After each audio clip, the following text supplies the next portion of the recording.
আল্লাহ যদি ডাক দেয়া বলেন, ওরে বান্দা, আমি এত নেয়ামত দান করলাম, এত ভালোবাসলাম, এত আদর করলাম, এত সুযোগ দিলাম, তোর প্রতি ভালোবাসা যাতে কম না হয় এজন্য আমার ছেলেও নাই, মেয়েও নাই। বান্দারে আমি সব সময় অপেক্ষায় থাকি তুই আমাকে আল্লাহ বলে ডাক দিবি। বান্দারে দুনিয়ায় কাজ করো, ক্লান্ত হয়ে যাও, আমি আল্লাহ রাত দিলাম বিশ্রামের জন্য, কিন্তু আমি আল্লাহ লা তাখুযুহু সিনাতুন ওয়ালা নাওম, আমি আল্লাহ ঘুমাই না, আমাকে তন্দ্রায় ধরতে পারে না। কারণ তুই যদি গভীর রাতে উঠে আমি আল্লাহকে আল্লাহ বলে ডাক দাও, আমি যদি ঘুমায়া যাই তখন তোর ডাকে কে সাড়া দেবে বল? কিন্তু বান্দা সারা রাত তুই ঘুমাইলি, আমি আল্লাহ তোকে জেগে জেগে পাহারা দিলাম। আমি আল্লাহ গভীর রাতে প্রথম আসমানে চলে আসছি, আয় বান্দা আয়, তোর কি লাগবে বল? তোর শত্রু কারা, তার মোকাবেলা করতে পারোস না, আমি আল্লাহকে বল, আমি তাদেরকে স্তব্ধ করে দেব।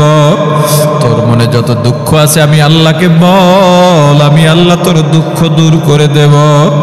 চাওয়ার মতো যদি চাওয়া যায়, আল্লাহ তোমায় ডাকতে জানি না, ডাকার মতো ডাকলে আল্লাহ কেমনে শোনেন না? ডাক দাও, ডাক দাও, ডাক দেওয়ার মতো আল্লাহকে ডাক দাও। আল্লাহকে ডাকার পর যদি দেখো মনের মধ্যে শান্তি লাগে, বুঝবা আল্লাহ আমার ডাকে সাড়া দিতেছেন। আর যদি মনে মজা না লাগে, বিরক্ত লাগে, আর একবার ডাকতে মনে না চায়, মনে করবার নফস শয়তান অন্তরে গেথে বসেছে, তখন আরো জোর করে আল্লাহকে ডাকতে থাকো, ডাকতে থাকো, দেখবে এক সময় মজা লেগে যাবে। আল্লাহ বলবেন, ওরে বান্দা, আমি আল্লাহ তোকে রাত্রে উঠে ডাকলাম, তোকে পাই নাই, ফজরে পাই নাই, জোহরে পাই নাই, আসরে পাই নাই, মাগরিবে এশায় পাই নাই, জুমায় পাই নাই, ওয়াজে পাই নাই, রমজানের সাহারিতে পাই নাই, তেলাওয়াতেও পাই নাই, জিকিরে পাই নাই, দরুদে পাই নাই। আল্লাহ যদি আমার কাছে এমন প্রশ্ন করে বসেন, আমি কি জবাব দেব? আর ওই ব্রিজের নিচ দিয়া তো আমিও কতবার আসা যাওয়া করলাম, আমাকে আল্লাহ মারেন নাই। আর কয়জন মানুষ মারা গেল, একই বাসের মধ্যে অ্যাক্সিডেন্ট হয়ে কত মানুষ মারা গেল, আমাকে আল্লাহ মারেন নাই। বন্যায় কত মানুষের ঘর নিয়ে গেল, আমার ঘরটা তো আল্লাহ নিয়ে যান নাই। করোনায় কত মানুষ নিঃস্ব হয়ে গেল, আমাকে তো আল্লাহ নিঃস্ব করেন নাই। ভূমিকম্পে কত মানুষের ঘর ধসে গেল, আমাকে আল্লাহ তো ধসান নাই। নদী ভাঙনে কত মানুষ বিলীন হয়ে গেল, আমাকে তো আল্লাহ বিলীন করেন নাই। আর এই চিন্তা কি তোমার মধ্যে একটু জাগে না? তোমার মনে কি একটু দয়াও লাগে না, মায়াও লাগে না? এত নাফরমানি কেমনে কর? একবারও কি মনে হয় না আল্লাহ আমার দিকে তাকিয়ে রইছে? ওরে বান্দা, ফেরো ফেরো ফেরো। এ যুবক ভাই, হাতে পায়ে ধরে বলি, যুবক আয় ভাই, ফিরে আয়, ফিরে আয়। আজরাইল যেদিন সামনে দাঁড়াবে, তোর দল তোকে রক্ষা করতে পারবে না। আজরাইল যেদিন সামনে দাঁড়াবে, তোর ক্ষমতা, তোর টাকা, তোর বাড়ি, তোর গাড়ি, তোর সন্ত্রাস বাহিনী, তোর মাস্তান বাহিনী তোকে ধরে রাখতে পারবে না। ওরে যুবক, কার জন্য পাগল হইলি ভাই? বড় কঠিন এই দুনিয়ার চাকচিক্য চিনলি, পরকাল কেন অনুভব করলি না রে ভাই? আল্লাহ সবকিছু দেখেন কিনা, শোনেন কিনা? আল্লাহু সামিউন বাসীর। মৃত্যু অনেক নিকটে। প্রতিদিন বাড়ির থেকে জুমার জন্য যখন রওনা হই, আবার মাদ্রাসার হুজুরদের থেকে বিদায় নিয়ে বাড়ির দিকে রওনা হই, প্রতিবারই কেন মনে বলে এই বুঝি শেষ। যখনই বিছানায় শুয়ে যাই মনে হয় আর বুঝি সকালে জাগতে পারবো না। ওরে মুসলমান, কোন দিন জানি দুনিয়া ছেড়ে চলে যাব, কোন দিন জানি দুনিয়ার থেকে চির বিদায় নিয়ে চলে যাব। আগেই বলে রাখি, যদি আপনাদের থেকে বিদায় নিয়ে চলে যাই, এমন কোনো আমল করতে পারি নাই যার দ্বারা নাজাত পাওয়া যাবে। আপনাদের কাছে আকুল আবেদন, একটু মনে প্রাণে দোয়া চাই। যে আমল করছি তার দ্বারা নাজাত পাওয়া সম্ভব নয়, বরং পক্ষান্তরে যে গুনাহ করছি জাহান্নাম ছাড়া উপায় নাই। আপনাদের কাছে দোয়া চাই, প্রত্যেক দোয়া একটু শরীক রাখবেন। আপনাদের ভাই দুনিয়া থেকে চলে গেলে একটু দোয়া করবেন, আল্লাহ যেন আপনাদের দোয়ার উসিলায় পরকালের জাহান্নাম থেকে মুক্তি দিয়ে দেন। এর যুবক, ওই জাহান্নাম বড় কঠিন, কি দিয়া বুঝাইলি বুঝবি? তোর পাও যদি ধরা লাগে আমি তোর পা ধরি, তবুও গুনার কাছে যাইস না। আল্লাহ কিন্তু সব দেখেনি, মাস্তানি যারা করিস,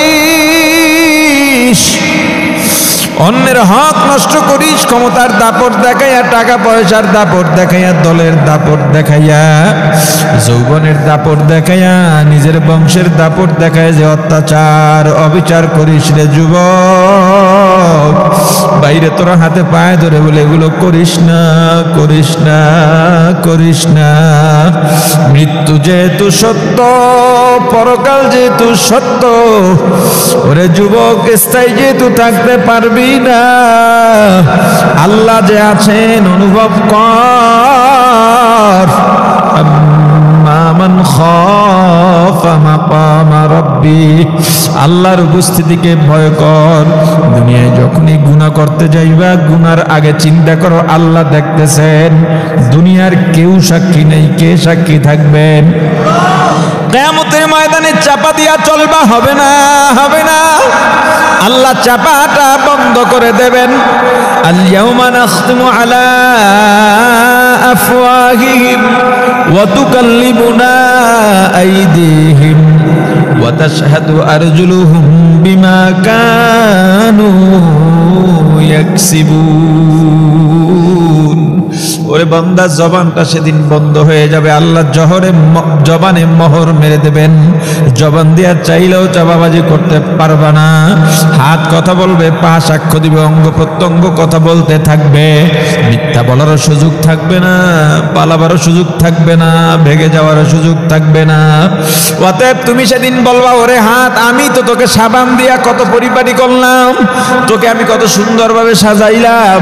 ওরে চোখ, তোকে আমি কত সুন্দর করে যত্ন করলাম, ডাক্তার দেখাইলাম। ওরে পা, তোকে আমি কত ট্রিটমেন্ট করে ঠিক রাখলাম। আরে আজকে আমার বিরুদ্ধে গেলি, যতই যুক্তি দাঁড় করাও, কোনো উপায় থাকবে না। ওরে আল্লাহর গোলাম, জান্নাত যদি পাইতে চাই, জান্নাতের জন্য আমার আল্লাহ দুইটা গুণ বর্ণনা করেছেন। দুইটা গুণের এক নাম্বার গুণ আম্মা মান খাফা মাকামা রাব্বি, আল্লাহর উপস্থিতিকে ভয় করে গুনাহ থেকে ফিরে থাকা, সেটা দুনিয়া হোক পরকালের আল্লাহর কাঠগড়ায় উপস্থিত হওয়া হোক। এই পর্যন্ত গত জুমায় আলোচনা চলেছিল। দুই নাম্বার জান্নাতীদের গুণ নাহান নাফসা আনিল হাওয়া, মনের খাহেশাতের বিরুদ্ধে কাজ করা, মনের বিরুদ্ধে নয়। যদি বলি মনের বিরুদ্ধে, মন তো নামাজ পড়তে চায়, তাহলে কি নামাজ বাদ দেব নাকি? আল্লাহ যেহেতু স্পষ্ট শব্দ বলে দিয়েছেন আনিল হাওয়া, হাওয়া মানে খাহেশ, খাহেশাত, মনের কুপ্রবৃত্তি, মনের খারাপ চাহিদা। গুনার ক্ষেত্রে খাহেশ ব্যবহার হয়, অন্যায়ের ক্ষেত্রে খাহেশ ব্যবহার হয়। অতএব তোমার মনের মধ্যে যদি কুপ্রবৃত্তি থাকে, এর বিরুদ্ধে কাজ করা। মন চায় মিথ্যা বলতে, বলবো না। মন চায় হারাম খাইতে, খাবো না। মন চায় সিনেমা দেখতে, দেখবো না। মন চায় গান শুনতে, শুনবো না। আল্লাহ বলেন ফাইনাল জান্নাতা হিয়াল মাওয়া, হে পরহেজগার, তোর জন্য জান্নাত হলো ঠিকানা। মনটা খুব কাঁদে, আব্বাও খুব অসুস্থ, কে কতদিন বাঁচবে তা তো জানা নাই। এই যে আপনাদের সামনে কথা বলতেছি, আমার আব্বা আম্মা যদি কঠোর না থাকতেন, এ লাইনে আসতে পারতাম না। মানে সন্তান কতটা একঘেয়েমি করতে পারে, দুষ্টুমি করতে পারে, এটা আমাদের মধ্যে ছিল।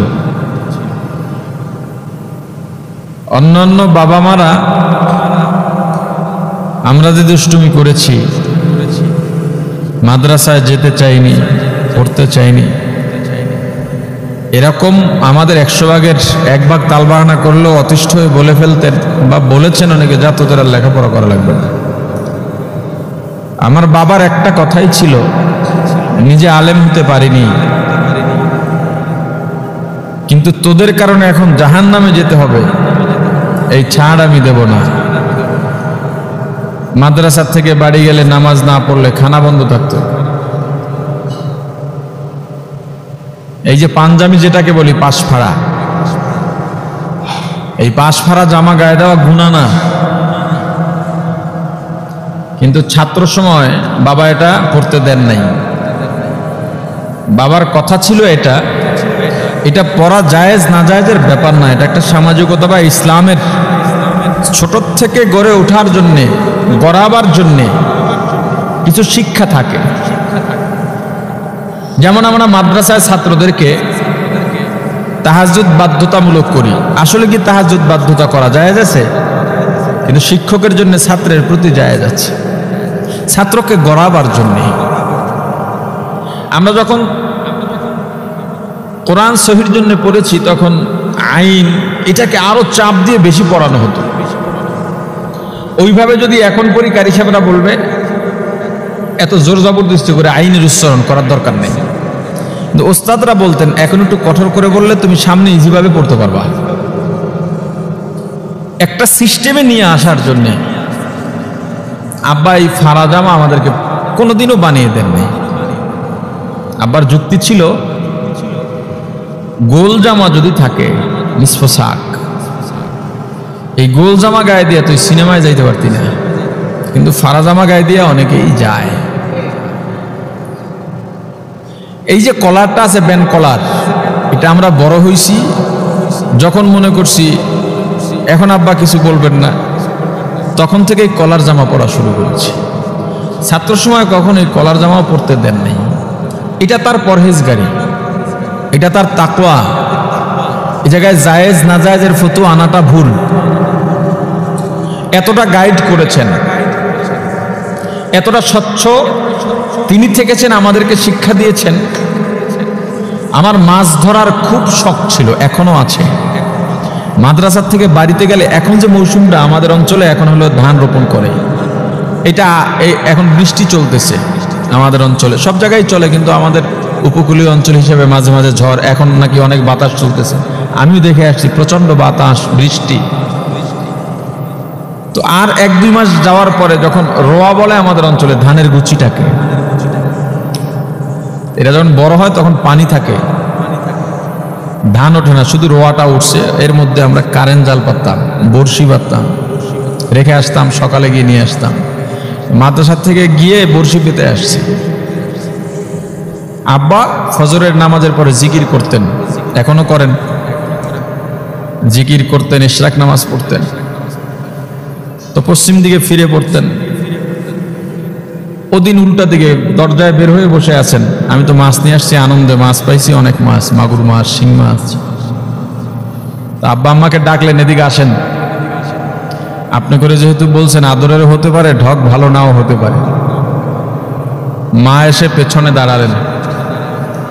আব্বা জিজ্ঞেস করলেন বালতির ভিতরে কি? আমি বলছি মাছ। কই পাইছো? বর্ষি। আমি তো আনন্দে বলতেছি, চিন্তা করছি খুশি। এরপর আব্বা বললেন ওই যে জমিতে মাছ ধরছো, ওই জমি কার? ওটা তো তোমার বাপের না।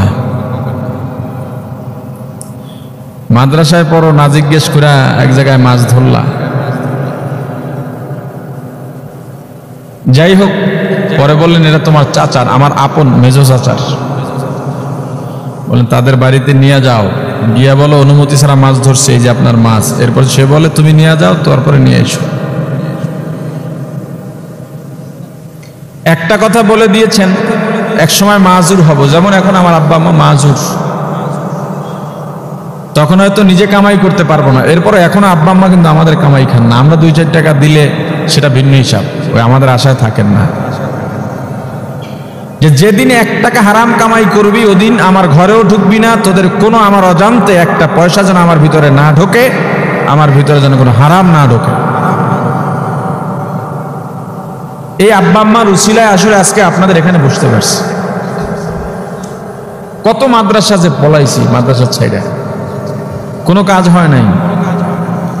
আলিয়া মাদ্রাসায় 1 সপ্তাহ ক্লাস করছিলাম, বাড়ি উঠতে দেয় নাই। বলবেন আলিয়া মাদ্রাসায় পড়া নাজায়েজ? নাজায়েজ না। আব্বা বলেছিলেন যেখানে ছেলে মেয়ের একসাথে পড়ে সেখানে এলেম নাও হতে পারে, সংখ্যা থাকে। আজকে তারা অসুস্থ, তাদের কথা বলতে গেলে কণ্ঠ ভারী হয়ে আসে। কি পরিশ্রমটাই না করছেন জীবনে। সারা রাত দেখেছি কেঁদেছেন শুধু, আল্লাহ ছেলেদেরকে আমি কামাই চাই না, ওদেরকে দিনদার বানাও। আমরা মারা যাওয়ার পর ওরা যেন জানাজা পড়াতে পারে, ধার করে হুজুর আনতে না হয়। সারাক্ষণ এই দোয়া করছেন। আজকে তারা অসুস্থ, মারাত্মক অসুস্থ। মা তো কথাই বলতে পারতেছেন না, এত অসুস্থ। আব্বাও উঠে বসতে পারতেছেন না। মোটামুটি ডাক্তার ব্যায়াম দিয়েছে হাঁটা চলার জন্য, ওটুক ঘরের মধ্যে হাঁটা চলা করে। আপনাদের কাছে তাদের জন্য দোয়া চাওয়া ছাড়া আমাদের আর কিচ্ছু নাই। আল্লাহ যেন তাদেরকে পুরোপুরি সুস্থ করে দেন। আমার মা এখনো দৈনিক 1000 বার দরুদ শরীফ পড়েন, বড় তসবিহ বানিয়ে নিয়েছেন।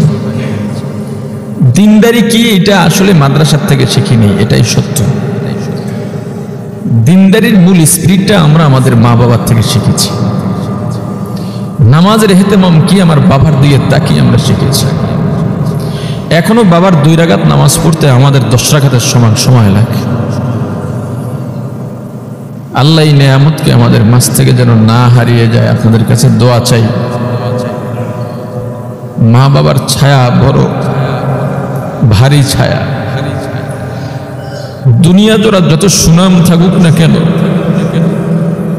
যত নাম ডাক টাকা পয়সা, মা বাবার শক্তির সামনে, মা বাবা বেঁচে আছেন, মা বাবার ছায়ার সামনে এই নাম ডাকের শক্তি আসলে নাই।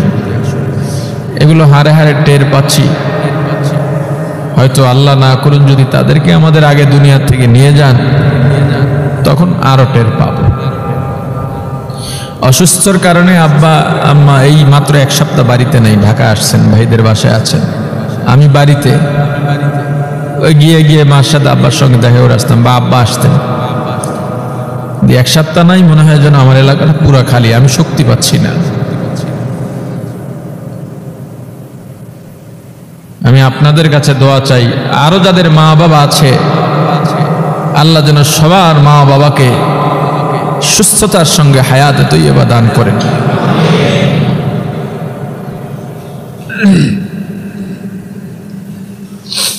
দুনিয়াটা বড় আজব, আজীব কাজ কারবার এই দুনিয়ায়। আমরা তো দুনিয়াটাই দেখেছি, পরকালটা দেখিনি। কিন্তু যারা পরকাল না দেখে অনুভব করতে পেরেছে আল্লাহর উপরে বিশ্বাস করে, রাসূলের কথাগুলো বিশ্বাস করে, যারা পরকালটা অনুভব করেছে, যারা আল্লাহ সত্য এটা অনুভব করতে পেরেছে, কবরে আযাব সত্য এটা অনুভব করতে পেরেছে, পুলসিরাত, জাহান্নাম এগুলো যারা অনুভব করতে পেরেছে, তাদের কাছে দুনিয়াটা পাখির মাছির পাখার পরিমাণ দাম নাই। আল্লাহ দুনিয়াদারদেরকে ভালো রেখেছেন এবং রাখবেন। কাফের বেদিন ইসলাম বিদ্বেষীদেরকে ভালো রাখবেন। আদ-দুনিয়া সিজনুল মুমিন ওয়া জান্নাতুল কাফির, আমার রাসূলের কথা। দুনিয়া মুমিনের জন্য, বলে না, মুমিনের জন্য দুনিয়া জেলখানা, জাহান্নাম, আর কাফের দুনিয়াদারদের জন্য বেহেশত। কোন বেহেশতে আছি আল্লাহই ভালো জানে।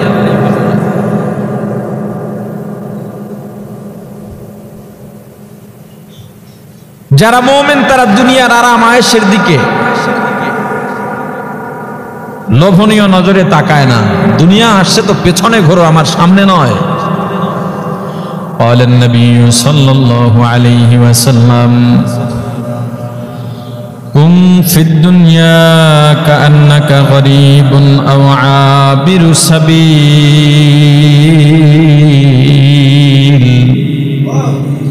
أو كما قال النبي عليه الصلاة والسلام পয়গম্বর বলেছেন দুনিয়ার মধ্যে এমন ভাবে বসবাস করো, দুইটা পদ্ধতিতে বসবাস করো, দুই পদ্ধতির যে কোনো এক পদ্ধতি, হয়তো তুমি মুসাফির না হয় তুমি পথিক। মুসাফির বা পথিক, পথিক যখন হাঁটে পথ চলে তখন তার সঙ্গে কোটি কোটি টাকা থাকে না। পথিক যখন চলে সংসার টাকা পয়সা নিয়ে চলে না, নিজের প্রয়োজনের যতটুকু থাকে ততটুকু নিয়েই চলে। তুমি অথবা মুসাফির অবস্থায় দুনিয়ায় বসবাস করো। মুসাফির কাকে বলে? আপনি ঢাকা থেকে চট্টগ্রামে যাবেন কাজের জন্যে, ওই কাজ করার জন্য যতটুকু ডকুমেন্টস আপনার দরকার ততটুকুই সঙ্গে নিয়ে যান, এর চাইতে বেশি নয়। দুনিয়ায় আমরা মুসাফির, দুনিয়ায় আসছি কিছু কাজের জন্য, আর আবার থাকবো না। দুনিয়া মাজরাতুল আখিরাহ, এই দুনিয়া আখিরাত কামাই করার ক্ষেত। ফসলি জমি হলো আখিরাত। যদি কামাই করতে চাও, এই দুনিয়াটা হলো আমাদের জন্য আখিরাত কামাই করার জায়গা। ওরে মুসলমান ইমানদার আল্লাহর গোলাম, যেখানে মানুষ স্থায়ী থাকতে পারে সেই জায়গাটা নিয়ে মানুষ চিন্তা করবে। যেখানে স্থায়ী থাকা সম্ভব নয় সেই জায়গা নিয়ে সুদূর প্রসারী এত বড় বড় পরিকল্পনা করার দরকার নাই। हकीकत से तो दुनिया बेखबर है, दुनिया की नुमाइश पर नजर है। नमी गोयम के आज दुनिया जुदा बाश, बहर कारे के बाशी बा खुदा बाश। सिस्ते दुनिया از خدا غافل بودن قماشو نقره فرزندزان। दुनिया में हो दुनिया का तलबगार नहीं हो, दुनिया में हो दुनिया का तलबगार नहीं हो। दुनिया में हो दुनिया का तलबगार नहीं हो, बाजार से गुजर हो खरीददार नहीं हो। बाजार से गुजर हो खरीददार नहीं हो। जागा जी लगाने के दुनिया नहीं है, जागा जी लगाने के दुनिया नहीं है। ये इबरत की जाहे तमाशा नहीं है, ये इबरत की जाहे तमाशा नहीं है। মুসলমান ইমানদার, এই দুনিয়াটা আমাদের জন্য স্থায়ী জায়গা নয়। মরা লাগবে, মরা লাগবেই লাগবে। মৃত্যুর পরে তোমার আমার ঠিকানা দুইটা, একটা জান্নাত আর একটা জাহান্নাম। বলকের বাচ্চা, অনেক বড় বাচ্চা, প্রভাবশালী বাচ্চা ইব্রাহিম ইবনে আদহাম ওমানের সাগরের পারে এখনো তার কবর আছে। ওমানে অনেকগুলো কবর আছে। ওমানিদের যদিও দাবি ওখানে ইমরান নবীর কবর আছে, আইয়ুব নবীর কবর আছে, ওয়াইস কোনেরির কবর আছে। সেখানে আমি নিজেও গিয়েছি। ইমরান নবীর কবরের কাছে গিয়ে মনে হয় নাই এটা ইমরান নবীর কবর। আইয়ুব নবীর কবরের পাশে গিয়েও আমার কাছে মনে হয় নাই এটা আইয়ুব নবীর কবর। তবে আইয়ুব নবীর কবরের ব্যাপারে তাদের পুরানো মানুষ যারা, তাদের থেকে শুনেছি। উপমহাদেশের একজন বড় বুজুর্গ ছিল, নাম ছিল আইয়ুব। ওমানের উপর দিয়ে তিনি হজে যাইতেন প্রতি বছর। যেই জায়গায় তার কবর হয়েছে ওখানে তিনি একটা খানকা করেছিলেন, ওখানে নিয়মিত উনি বিশ্রাম করতেন আসা যাওয়ার পথে। এটা বিশ্বাসযোগ্য, কিন্তু আইয়ুব নবীর কথা বললে বিশ্বাসযোগ্য হবে না। কারণ আগের জামানায় এলাকাগুলো যেমন ছিল, বর্তমানে দিন যত যায় বা পিছনের দিন যত অতিবাহিত হয়েছে এলাকাগুলো ডেভেলপ হয়েছে, কিন্তু মানে আইয়ুব নবীর কবর যেখানে, ওই কবরের আশেপাশে মনে হয় না 2, 4, 500 বছর 1000 বছরের মধ্যে কোনো ডেভেলপ হয়েছে। ওই সময় তো আইয়ুব নবী যেখানে ছিলেন, যে জঙ্গলের মধ্যে, বিবি রহিমা আইয়ুব নবীকে রেখে লোকালয় বের হইতেন, মানুষের বাড়িতে কাজ করতেন রিজিকের জন্যে।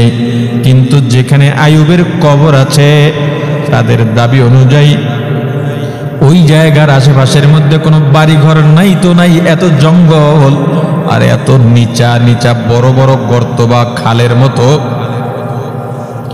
উপর থেকে নিচ পর্যন্ত দেখা যায় না, ভয়াবহ একটা এলাকা। মূলত ওমানিরা পর্যটকদের থেকে রাজস্ব আয় বাড়াবার জন্যে এটার বিরোধিতা করে না, যে যা বলে খুশি তাকে থাকুক, তাদের রাষ্ট্রের টাকা আয় হোক। ওয়াইস করণীর কবর পাকিস্তানি বেদাতিরা মাত্র কয়েক বছর আগে প্রতিষ্ঠা করেছে, ওখানে কোনো কবরই নাই। তবে ইব্রাহিম ইবনে আদহাম রহমতুল্লাহ আলাইহির ব্যাপারে ওমানিদের বক্তব্য, এই কবরের মধ্যে যে আছে তার ব্যাপারে যত তথ্য সব মিলে যায়। আমরা যে ইব্রাহিম ইবনে আদহামের ঘটনা বলি বা জীবনী পড়েছি তার সঙ্গে ওটা মিলে যায়। ইব্রাহিম ইবনে আদহাম বলকের বাচ্চা ছিলেন, এত প্রভাবশালী বাচ্চা, মন্ত্রিসভার মধ্যে বসে আলোচনা করতেছেন, হঠাৎ করে এক যুবক ঢুকে গেছে। এ যুবক তুমি কে? যুবক বলে আমি একজন মুসাফির। ইব্রাহিম ইবনে আদহাম বলেন তোমার এত বড় সাহস, তুমি কিভাবে অনুমতি ব্যতীত এখানে ঢুকে গেলা? তাছাড়াও নিচ থেকেই তো তোমার অনুমোদন পাওয়ার কথা না, তোমাকে ঢুকতে দিল কে? যুবক বলে আমার কোথাও যাইতে অনুমোদন লাগে না, পারমিশন লাগে না। বলে কেন আসছো বলো? বলে একটু বিশ্রাম নেওয়ার জন্যে। বলে এটা তো মুসাফিরি খানা নয়, এখানে যে তুমি বিশ্রাম নেবা। যুবক বলে এটাই মুসাফিরি খানা। বাচ্চা বলে না, রাগ হয়ে গেছে। যুবক বলে বাচ্চা রাগ হয়ে লাভ নাই, এটা যদি মুসাফিরি খানা না হয়, হে বাচ্চা আপনার কাছে জানতে চাই, বলেন আপনি কি এখানে দুনিয়ার শুরু থেকে আসেন আর কিয়ামত পর্যন্ত থাকবেন? বলে না। তো বলে আমার আগে আমার বাবা ছিল, তার আগে তার বাবা, তার আগে তার বাবা, আপনার পরে আর কেউ আসবে না, আপনি থেকে যাবেন? বলে না।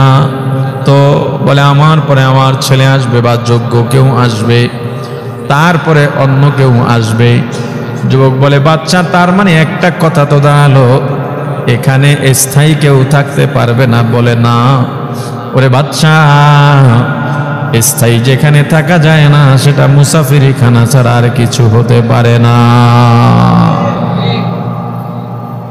বাচ্চা আপনি কি শোনেন নাই? আল্লাহর রাসূল বলেছেন কুন ফিদ দুনিয়া কাআন্নাকা গরীবুন আও আবিরু সাবিল, তোমরা দুনিয়ার মধ্যে এমন ভাবে বসবাস করবা, দুইটা পদ্ধতির যে কোনো এক পদ্ধতি দেখলে তোমাকে যেন মনে হয় মুসাফির অথবা পথিক, অথবা তুমি এভাবেই চলাফেরা করো মুসাফির অথবা পথিকের মতো। আমরা যারা পরকালটা অনুভব করতে পারি নাই, জান্নাত জাহান্নাম অনুভব করতে পারি নাই, আল্লাহ আছেন সেটা অনুভব করতে পারি নাই, তাদেরকে যতই বয়ান করা হোক না কেন তারা মানবে না। এরপর উলামায়ে কেরাম বারবার বলেন আল্লাহ বলেছেন বলার জন্যে, একবার শোনে না আর একবার বলো, আর একবার শোনে না আর একবার বলো, বলতেই থাকো বলতেই থাকো। যত বেশি বলবা অন্তরের মধ্যে তত বেশি আঘাত করবে। ভারী লাকড়ি, শক্ত লাকড়ি কুড়াল দিয়ে আঘাত করতে থাকো, এক সময় দেখবা ওটা দুই ভাগ হয়ে গেছে। এই যে পিলার ভাঙা যায় না, বড় হামার লাগবে। আমি আপনাকে বললাম হামারের প্রয়োজন নাই, ছোট্ট একটা হাতুড়ি নিয়ে আস্তে আস্তে আপনি আঘাত করতে থাকেন, বাড়ি দিতে থাকেন, দেখবেন আস্তে আস্তে গর্ত হয়ে গেছে। পানি এক ফোঁটা পড়তে পড়তে খেজুরের রস যে জমা করে। গ্রামের মানুষ জানেন খেজুর গাছের মধ্যে খেজুর গাছ একটু ছিলে তারপরে ওখানে একটা রেখ দাগ কাটে, একটা রেখা দেয় যেন রসটা এসে আবার একটা ছোটখানে কাঠি বসায় দেয় বাঁশের কঞ্চির থেকে অর্ধেক করে। এক ফোঁটা পড়ে, এমনকি সেকেন্ডের মধ্যেও পড়ে না, 5 সেকেন্ড 10 সেকেন্ড পরে পড়তে পড়তে সকালবেলা গিয়া দেখা যায় রসে হাড়িটা ভরে গেছে। এজন্যই কবি বলেছেন, যেখানে পাইবে ছাই কুড়াইয়া লইও তাই, পাইলেও পাইতে পারো অমূল্য রতন। যেখানে যে আমল আসবে সাথে সাথে ততটুকু করা, যেখানে যে বয়ান চলবে তা শোনা, আমাকে প্রভাবিত করুক চাই না করুক, শুনতে থাকা। একটা সময় দেখবেন শুনতে সব কিছু পরিষ্কার হয়ে গেছে। এলাকার একটা মানুষ নতুন আসছে, চেহারা ভালো না, দেখতে ভালো লাগে না, আরে তার সাথে বসতে থাকেন, দেখা হচ্ছে, সালাম কালাম চলতেছে। একটা সময় তার যে খারাপ লাগা সেটা আপনি ভুলে গেছেন। আমরা মাদ্রাসায় পড়ি, বিভিন্ন সময় বিভিন্ন চেহারার ছাত্র আসে, আমরাও যাই। আমরা কালো মানুষ, সবাই কি পছন্দ করবে? আমাদের মাদ্রাসায় এক ছাত্র ছিল, চোখগুলো একেবারে ভেতরে এবং একটা শারীরিক প্রতিবন্ধী বলা যায়, হাঁটতে চলতেও কষ্ট হতো। কয়েকদিন থাকার পর মনে হয় না এই লোকটার কোনো সমস্যা আছে। দেখতে দেখতে তার সঙ্গে একটা অ্যাটাচমেন্ট হয়ে গেছে। তুমি আলোচনা শুনতেই থাকো, কোরআন পড়তেই থাকো, হাদিস পড়তেই থাকো, দিন শিখতেই থাকো, আল্লাহকে খুঁজতেই থাকো। মজা লাগে না, মজা লাগাও, তাও লাগে না, তুমি মজা লাগাবার চেষ্টা করতে থাকো।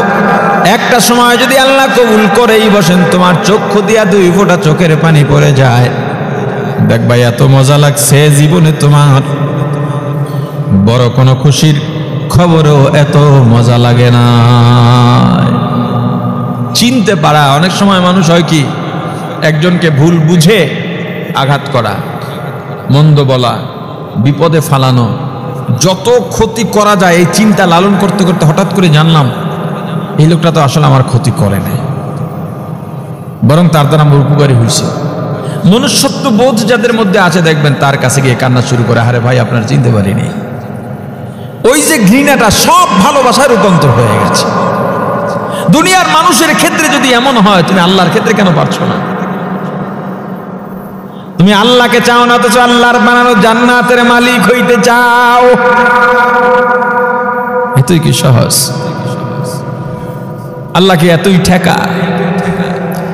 জান্নাত যদি পাইতে চাও 2টা কাজ। 1 নম্বরে আম্মা মান খাফা মাকাম রাব্বি, 2 নম্বরে ওয়ানাহান নাফসা আনিল হাওয়া। 1 নম্বর আল্লাহর উপস্থিতিকে ভয় পাওয়া, কিয়ামতের ময়দানে আল্লাহর সামনে দাঁড়াইয়া আমার জীবনের হিসাব কিভাবে মেলাবো, আল্লাহর সামনে কেমনে মাথা উঁচু করে দাঁড়াবো।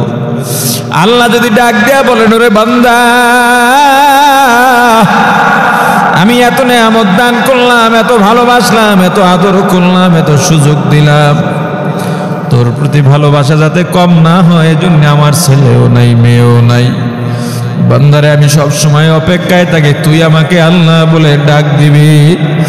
বান্দারে দুনিয়ায় কাজ করো, ক্লান্ত হয়ে যাও, আমি আল্লাহ রাত দিলাম বিশ্রামের জন্যে, কিন্তু আমি আল্লাহ লা তাখুযুহু সিনাতুন ওয়ালা নাওম, আমি আল্লাহ ঘুমাই না, আমাকে তন্দ্রায় ধরতে পারে না। কারণ তুই যদি গভীর রাতে উঠে আমি আল্লাহকে আল্লাহ বলে ডাক দাও, আমি যদি ঘুমায়া যাই তখন তোর ডাকে কে সাড়া দেবে বল? কিন্তু বান্দা সারা রাত তুই ঘুমাইলি, আমি আল্লাহ তোকে জেগে জেগে পাহারা দিলাম, আমি আল্লাহ গভীর রাতে প্রথম আসমানে চলে আসছি, আয় বান্দা আয়, তোর কি লাগবে বল?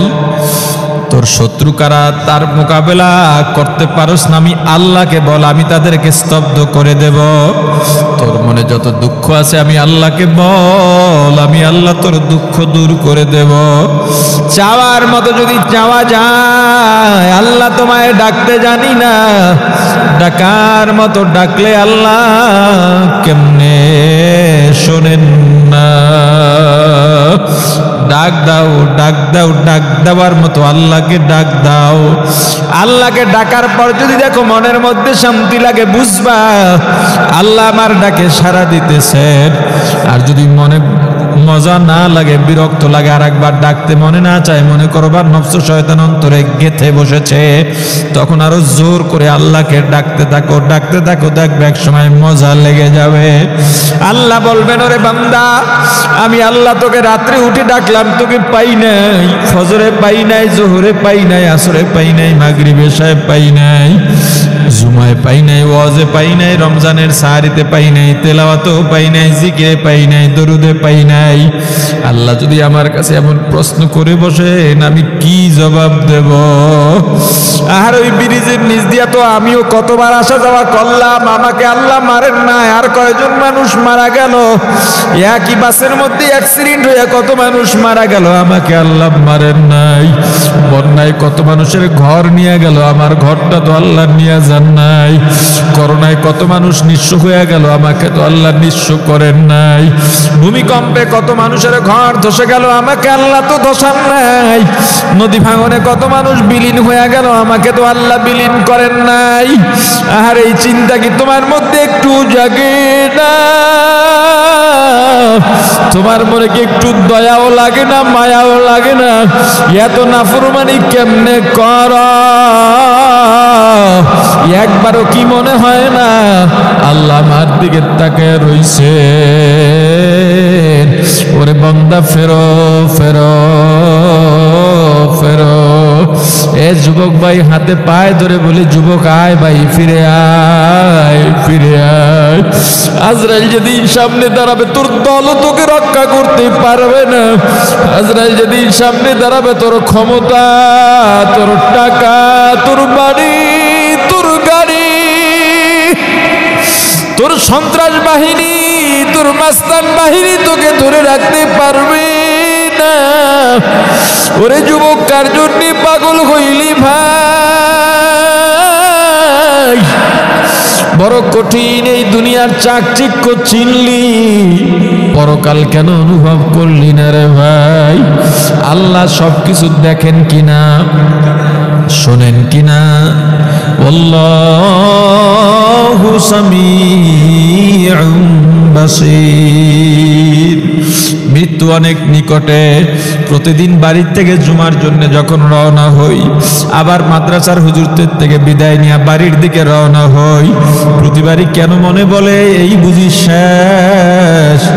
যখনই বিছানায় শুয়ে যাই, মনে হয় আর বুঝি সকালে জাগতে পারবো না।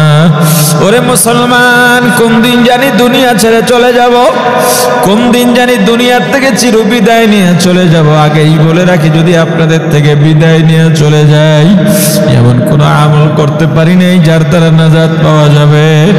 আপনাদের কাছে আকুল আবেদন, একটু মনে প্রাণে দোয়া চাই। যে আমল করছি তার দ্বারা নাজাত পাওয়া সম্ভব নয়, বরং পক্ষান্তরে যে গুনাহ করছি জাহান্নাম ছাড়া উপায় নাই। আপনাদের কাছে দোয়া চাই, প্রত্যেক দোয়া একটু শরীক রাখবেন। আপনাদের ভাই দুনিয়া থেকে চলে গেলে একটু দোয়া করবেন, আল্লাহ যেন আপনাদের দোয়ার উসিলায় পরকালের জাহান্নাম থেকে মুক্তি দিয়ে দেন। এর যুবক, ওই জাহান্নাম বড় কঠিন, কি দিয়া বুঝাইলি বুঝবি? তোর পাও যদি ধরা লাগে, আমি তোর পা ধরি,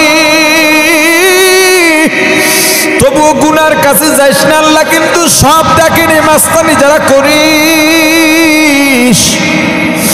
অন্যের হক নষ্ট করিস, ক্ষমতার দাপট দেখাইয়া, টাকা পয়সার দাপট দেখাইয়া, দলের দাপট দেখাইয়া, যৌবনের দাপট দেখাইয়া, নিজের বংশের দাপট দেখায় যে অত্যাচার অবিচার করিস রে যুবক, বাইরে তোর হাতে পায়ে ধরে বলে এগুলো করিস না, করিস না, করিস না। মৃত্যু যেহেতু সত্য, পরকাল যেহেতু সত্য, ওরে যুবক, স্থায়ী যেহেতু থাকতে পারবি না, আল্লাহ যে আছেন অনুভব কর। মান খাফা মাকামা রাব্বি, আল্লাহর উপস্থিতিকে ভয় কর। দুনিয়ায় যখনই গুনাহ করতে যাইবা, গুনার আগে চিন্তা করো আল্লাহ দেখতেছেন। দুনিয়ার কেউ সাক্ষী নেই, কে সাক্ষী থাকবেন? কিয়ামতের ময়দানে চাপা দিয়া চলবা, হবে না, হবে না। আল্লাহ চাপাটা বন্ধ করে দেবেন। আল ইয়াউমা নাখতিমু আলা আফওয়াহিহিম ওয়া তুকাল্লিমুনা আইদিহিম ওয়া তাশহাদু আরজুলুহুম বিমা কানু ইয়াকসিবুন। ওরে বান্দা, জবানটা সেদিন বন্ধ হয়ে যাবে। আল্লাহ জবানে মোহর মেরে দেবেন। জবান দিয়া চাইলেও চাপাবাজি করতে পারবা না। হাত কথা বলবে, পা সাক্ষ্য দিবে, অঙ্গ প্রত্যঙ্গ কথা বলতে থাকবে। মিথ্যা বলারও সুযোগ থাকবে না, পালাবারও সুযোগ থাকবে না, ভেগে যাওয়ারও সুযোগ থাকবে না। অতএব তুমি সেদিন বলবা, ওরে হাত, আমি তো তোকে সাবান দিয়া কত পরিপাটি করলাম, তোকে আমি কত সুন্দরভাবে সাজাইলাম। ওরে চোখ, তোকে আমি কত সুন্দর করে যত্ন করলাম, ডাক্তার দেখাইলাম। ওরে পা, তোকে আমি কত ট্রিটমেন্ট করে ঠিক রাখলাম। আরে আজকে আমার বিরুদ্ধে গেলি, যতই যুক্তি দাঁড় করাও, কোন উপায় থাকবে না। ওরে আল্লাহর গোলাম, জান্নাত যদি পাইতে চাই, জান্নাতের জন্য আমার আল্লাহ দুইটা গুণ বর্ণনা করেছেন। দুইটা গুণের এক নাম্বার গুণ আম্মা মান খাফা মাকামা রাব্বি, আল্লাহর উপস্থিতিকে ভয় করে গুনাহ থেকে ফিরে থাকা, সেটা দুনিয়া হোক পরকালের আল্লাহর কাঠগড়ায় উপস্থিত হওয়া হোক। এই পর্যন্ত গত জুমায় আলোচনা চলেছিল। দুই নাম্বার জান্নাতীদের গুণ নাহান নাফসা আনিল হাওয়া, মনের খাহেশাতের বিরুদ্ধে কাজ করা, মনের বিরুদ্ধে নয়। যদি বলি মনের বিরুদ্ধে, মন তো নামাজ পড়তে চায়, তাহলে কি নামাজ বাদ দেব নাকি? আল্লাহ যেহেতু স্পষ্ট শব্দ বলে দিয়েছেন আনিল হাওয়া, হাওয়া মানে খাহেশ, খাহেশাত, মনের কুপ্রবৃত্তি, মনের খারাপ চাহিদা। গুনার ক্ষেত্রে খাহেশ ব্যবহার হয়, অন্যায়ের ক্ষেত্রে খাহেশ ব্যবহার হয়। অতএব তোমার মনের মধ্যে যদি কুপ্রবৃত্তি থাকে, এর বিরুদ্ধে কাজ করা। মন চায় মিথ্যা বলতে, বলবো না। মন চায় হারাম খাইতে, খাবো না। মন চায় সিনেমা দেখতে, দেখবো না। মন চায় গান শুনতে, শুনবো না। আল্লাহ বলেন ফাইনাল জান্নাতা হিয়াল মাওয়া, হে পরহেজগার, তোর জন্য জান্নাত হলো ঠিকানা। জান্নাতীদের দুইটা গুণ সংক্ষেপে বলে দেই, বিস্তারিত এই শব্দের উপরে আগামী জুমায় আবার বলবো। জান্নাতীদের প্রাথমিক পর্যায়ে সংক্ষেপে দুইটা গুণ মুখস্থ রাখা। এক নম্বরে মুত্তাকি হওয়া লাগবে, দুই নম্বরে পরহেজগার হওয়া লাগবে। মুত্তাকি কাকে বলে? যে আল্লাহকে ভয় করে। আল্লাহর ভয়ের হদ কি, মিকদার কি, পরিমাণ কি?